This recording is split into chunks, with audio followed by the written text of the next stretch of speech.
Son bu yağıntılardan sonra Bakı şəhərinin ətrafındakı mənzərələri gördünüz. Bəzi xəbər portalları hətta yazmağa başladılar ki, bəs görürsünüzmü?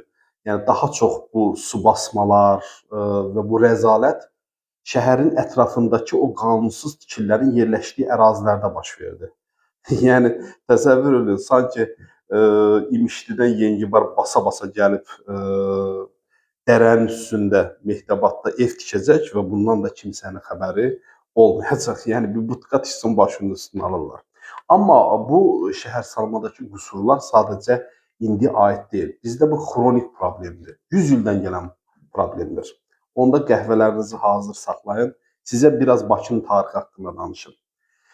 19-cu əsrin 50-ci illərindən sonra artıq bu Bakı şəhəri sadəcə, yəni o dövrdə Bakı şəhəri sadəcə bu içəri şəhərin içindən ibarət idi.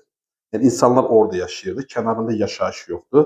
Heç uzağa da getmirlərdi. O tənbəllik o vaxt, indiki tənbəllik o vaxtda vardı. Elə öləni də aparıb belə biraz kənarda bastırırlardı. Yəni içəri şəhərdən biraz çölə çıxırsan, indiki Axundov bağının yerində böyük bir ərazini əhatə edən Çəmbərəkət qəbristanlığı vardı. Yəni uzağa getmirlərdi. Artıq 19-cu əsrin sonlarına yaxın 20-ci əsrin əvvəllərində Bakı milyonçuları bu gələn pulun nəticəsində də çox gözəl özləri üçün imarətlər, evlər tikməyə başladılar və ianələr verdilər. Onların hesabına məktəb, opera binaları, kilisələr, məscidlər də tikilməyə başlandı. Xüsusən Avropadan, xüsusən Polşadan çoxlu sayda memarlar gəldi. Bax, belə olan vəziyyətdə indiki İstiqlaliyyət küçəsi, Azərbaycan prospekti, Bülbül prospekti, Səməfırğun küçəsi, Rəşid Behbudov küçəsi kimi o vaxtı dövrdə formalaşdı. Bu günlərdə biz turistlərə göstərdiyimiz əsas ərazilər elə bunlardan ibarətdir. O möhtəşəm binalardan ibarətdir. Amma bu binalar tikilərkən buruqlarda işləməyə gələn, xüsusən Cənubi Azərbaycan bölgəsindən gələn insanlar,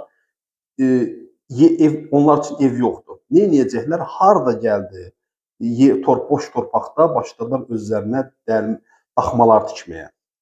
Beləcə Sovetski, Kubinka və bunun kimi məhəllələr formalaşmaya başladı. Necə? Hələ 20-ci əsrin əvvəllərində. Bu şəkildə davam etdi və Sovet hakimiyyəti quruldu. Sovet hakimiyyəti dövründə də yenə kasıbın, yəni fəhlənin vəziyyəti dəyişmir. Sanayi, zavodlar qurulur, amma ev yoxdur.